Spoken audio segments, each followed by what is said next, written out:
Hi, my name is Nancy Love, and I'm making a series of videos called Micro Peace for the Planet Peace Project, www.planetpeace.love. There's quite a lot to be said these days about narcissism, and it's become a buzzword and a very popular topic. Unfortunately, almost everyone has encountered one or more of these people, but chances are you know one. And these people can be very problematic to deal with in any kind of relationship.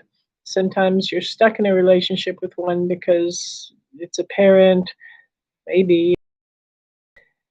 Sometimes it's an employer, or God forbid, it's your spouse. But it happens. And narcissists can be very charming initially, they can be extremely manipulative, and ultimately, that charm and that sociability results in their ability to control you and dominate you.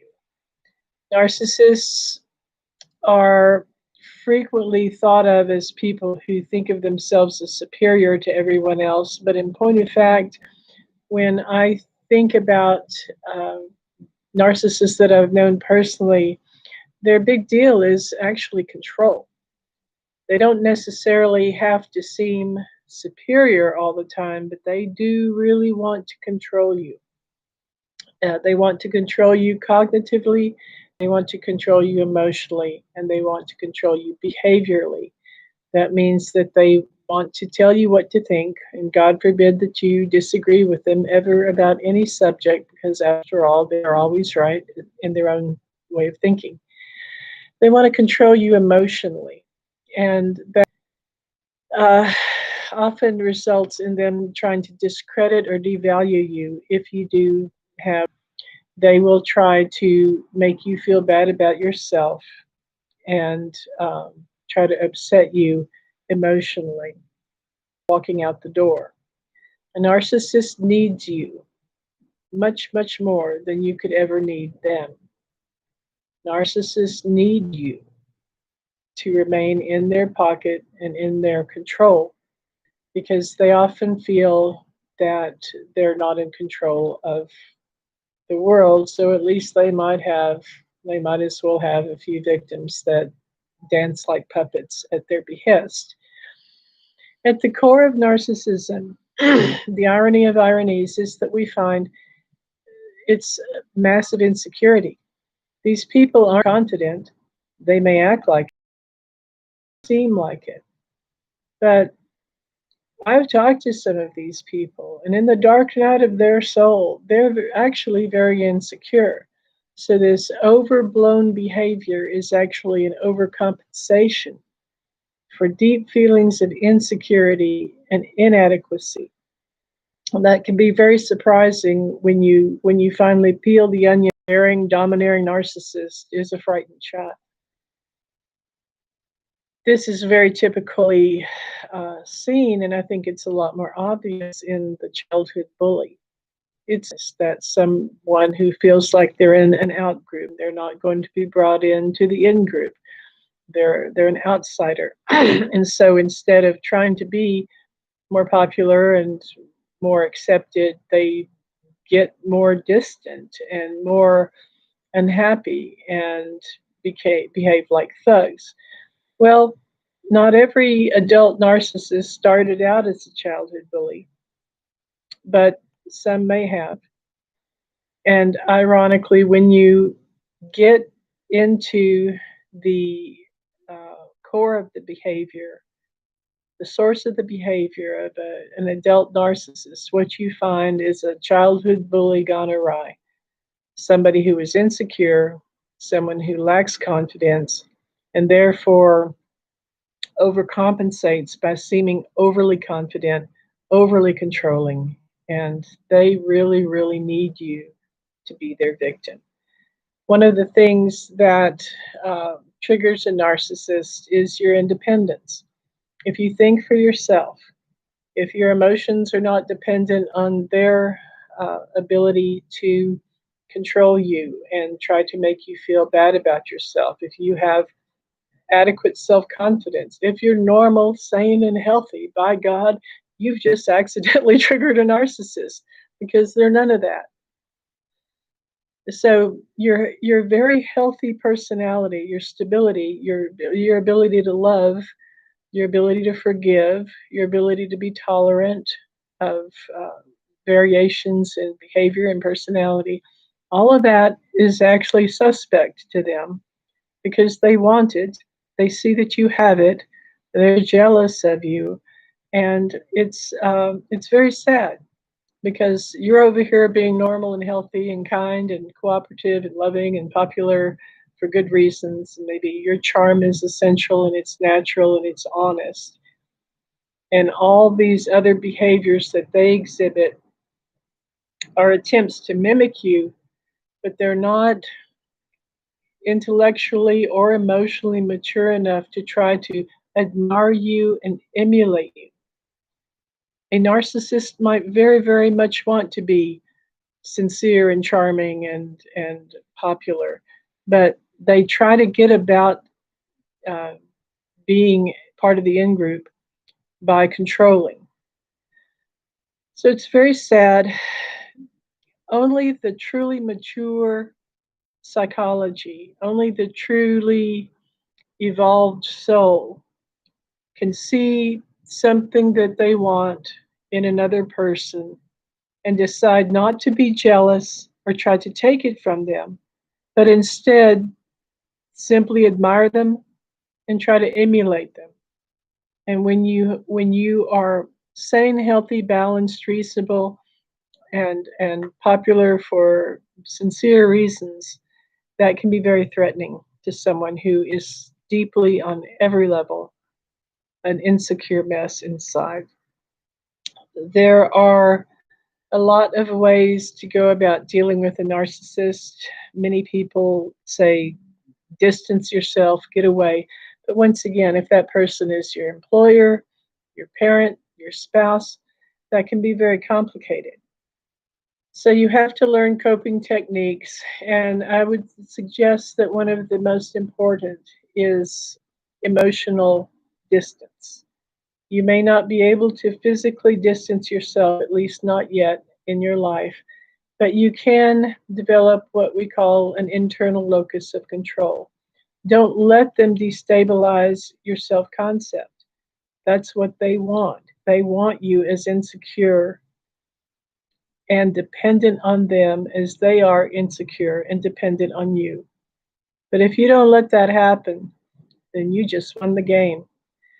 If you if your self concept is healthy and strong and resides on uh, confidence that is sincerely won, then they can try all their techniques to destabilize you emotionally, and it won't work because you have an internal locus of control instead of an external locus of.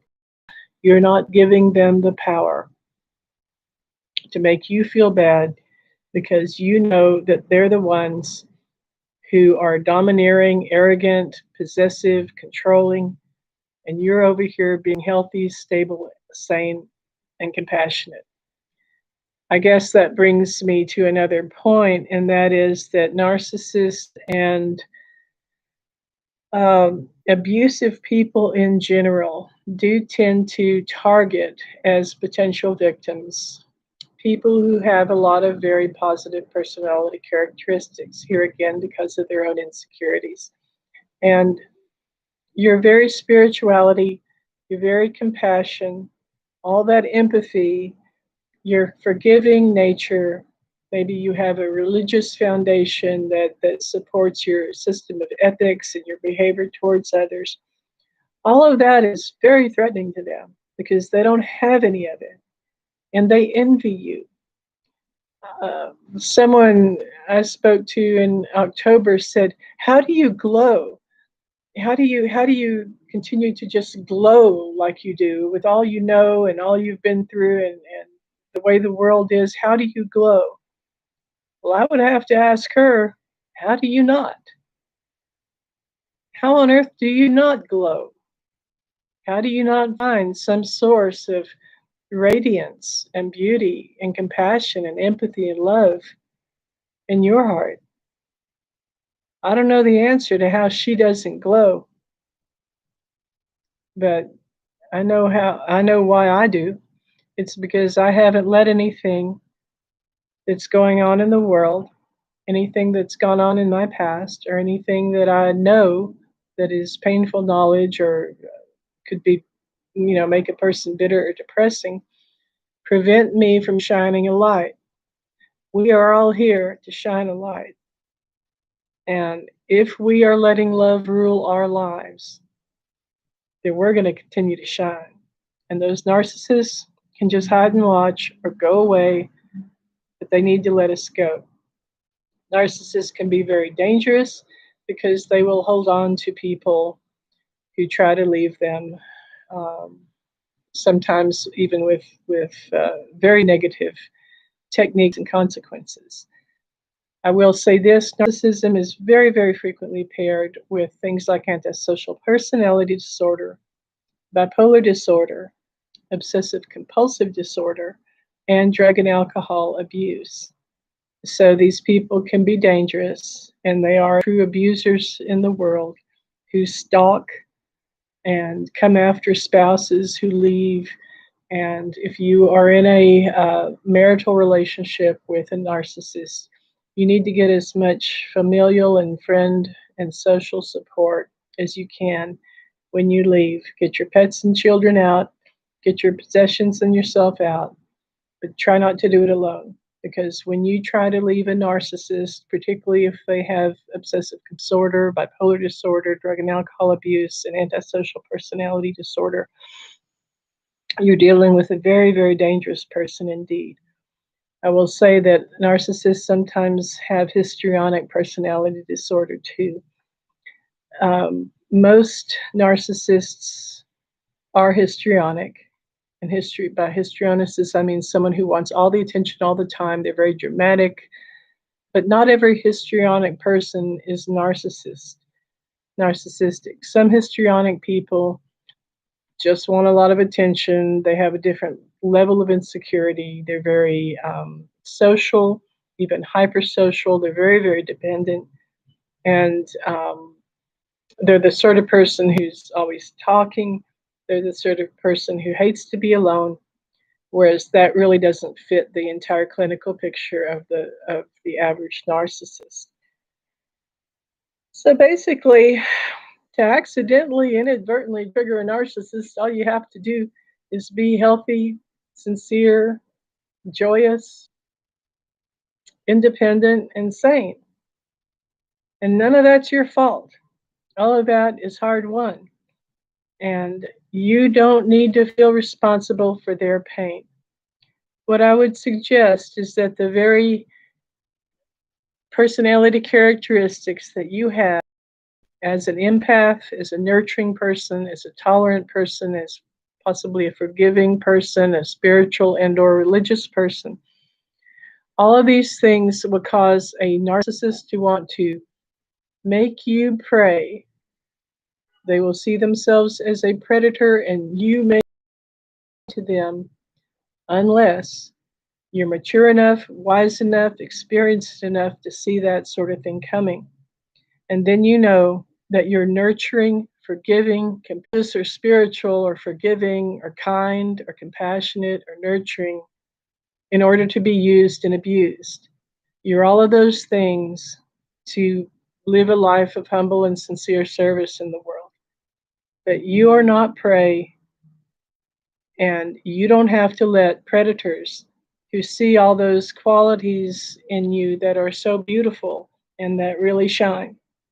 You don't have to be their target. You don't have to be their prey. You don't have to be their doormat. And you don't have to be their victim. This is a complicated situation. There's quite a lot to read about this and quite a lot of great information about this subject. But I would just say, keep on keeping on and shine on, you crazy diamond.